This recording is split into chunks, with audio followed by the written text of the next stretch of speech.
தமிழ்நாட்டில் இந்தியை திணிக்க முயலும் ஒன்றிய அரசின் போக்கை கண்டித்து தாம்பரத்தில் தமிழ்நாடு ஆசிரியர்கள் முன்னேற்ற சங்கம் சார்பில் 100க்கும் மேற்பட்ட ஆசிரியர்கள் கருப்பு பட்டை நெஞ்சில் குத்தியவாறு ஆர்ப்பாட்டம். தமிழ்நாடு ஆசிரியர் முன்னேற்ற சங்கம் சார்பில் அதன் தலைவர் கு. தியாகராஜன் தலைமையில் தாம்பரத்தில் இந்தியை தமிழ்நாட்டில் திணிக்க முயலும் ஒன்றிய அரசை கண்டித்து 100க்கும் மேற்பட்ட ஆசிரியர்கள் கருப்பு பட்டை நெஞ்சில் குத்தியவாறு ஆர்ப்பாட்டத்தில் ஈடுபட்டுள்ளனர். தமிழ்நாடு அரசுக்கு புதிய கல்விக் கொள்கை என்கிற பெயரில் இந்தியை திணிக்க முயல்வதை கண்டித்து கோஷங்களை எழுப்பியும் விளம்பர பதாகைகளை ஏந்தியும் மும்மொழி கல்விக் கொள்கையை எதிர்த்து கோஷங்களை எழுப்பினர். தமிழ்நாட்டிற்கு வழங்க வேண்டிய 2152 கோடியை மாணவர்கள் நலன் கருதி விரைந்து வழங்க வேண்டும் என வலியுறுத்தினார்கள்.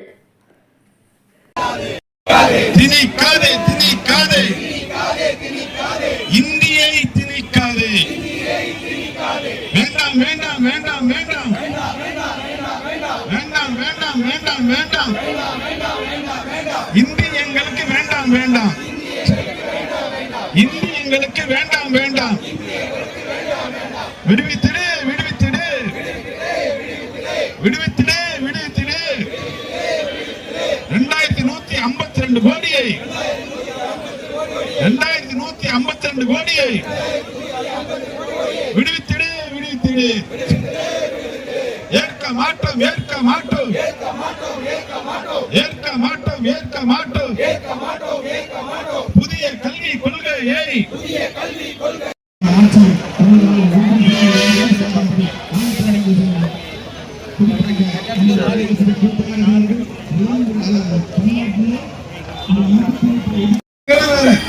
இங்க படிக்கிற மாணவர்கள் வேற, இங்க இருக்கிற பெற்றோர்கள் வேற, அங்க இருக்கிற பெற்றோர்கள் எல்லாம் வேற வேற கொண்டிருக்கிறது என்று சொல்லிக்கொண்டு நடத்தி கொண்டிருக்கிறார்கள். இது ஏன் இந்த நேரத்தில் நான் பதிவு செய்யறேன்னா, நீ கொடுக்காதனால பாதிக்கப்பட்டது யாரு? தமிழ்நாடு அரசியலுக்காக நீ பழி வாங்குகிறோம் என்று சொன்னால் அதோட பலன் கரெக்டா எங்க போய் நிக்குது? ஏழை எளிய அரசு பள்ளி 45 லட்சம் மாணவர்களோட வாழ்க்கையில போயிடுச்சு. தமிழ்நாட்டோட பார்த்து இங்கிலீஷ் அப்படி பேசுறாங்க, பிஹெச்டி பேசுறவங்க கூட பேச முடியல. அப்ப மொழியை தூக்கி வந்து இங்க திணிக்க தேவை. யாருக்கு எந்த மொழி தேவையோ அந்த மொழிக்கேற்ப தேவைகளை அவர் பயன்படுத்திக் கொள்வார். மொழி விஷயத்தில் விளையாடி எங்கள் தாய் தமிழுக்கு இந்த இன்டர்நேஷனல் தாய்மொழி தினத்துல இன்னைக்கு நாங்க நிக்கிறோம். இன்னைக்கு போராடுறோம், தமிழ் தாயை ஏந்தி போராடுறோம்.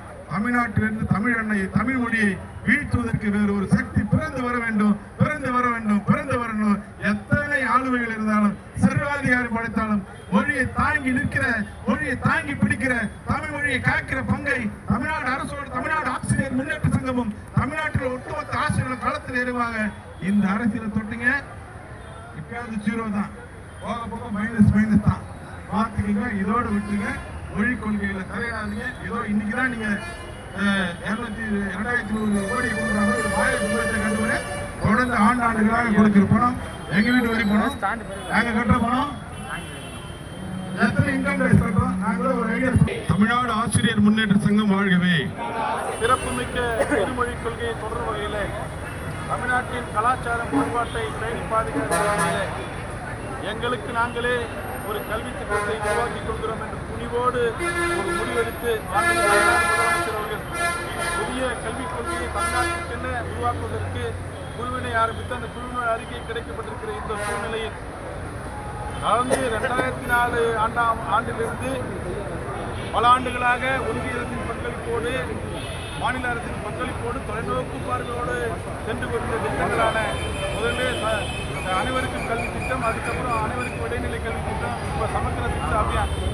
இந்த திட்டத்திலே தொடர்ந்து வழங்க வேண்டிய நிதியை 2023 ஒன்றிய அரசு தர்மேந்திர பிரதான் இப்போ இருக்கார். ஒன்றிய அரசு அந்த பிஎம்சி பள்ளிகளில் புரிந்துணர்வு ஒப்பந்தத்தில் கையெழுத்திடப்படவில்லை என்று கொடுக்காம இருந்தது.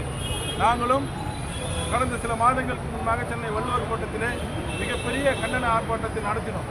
40% தமிழக பங்களிப்பு அந்த திட்டத்துக்கு முடிஞ்சிச்சு, மீதி 60% தான் நடத்தணும்னு சொன்னது கூட இதுவரை செவி சாய்க்காமல் ஒன்றிய அரசு காலம் தாக்கிவிட்ட சூழ்நிலையில் கடந்த சில நாட்களுக்கு முன்னாடி புதிய கல்விக் கொள்கையை ஏற்றால்தான் தமிழ்நாட்டிற்கு நிதி ஒதுக்க முடியும். இது தமிழ்நாட்டு மக்கள் வரி பணத்தில் மிகப்பெரிய இந்திய அரசின் வரி வருவாயில் அதிகபட்ச வருவாயை கொடுக்கிற 2வது மாநிலம் தமிழ்நாடு. நம்ம கொடுத்து பல மாநிலங்களுக்கு கல்விக்காக நம்ம பணம் போயிட்டு, ஆனா நம்ம பணத்துல இருந்து நமக்கு சேர வேண்டிய அது ஒரு சின்ன கணிசமான தொகை தான் நமக்கு கொடுக்குறாங்க.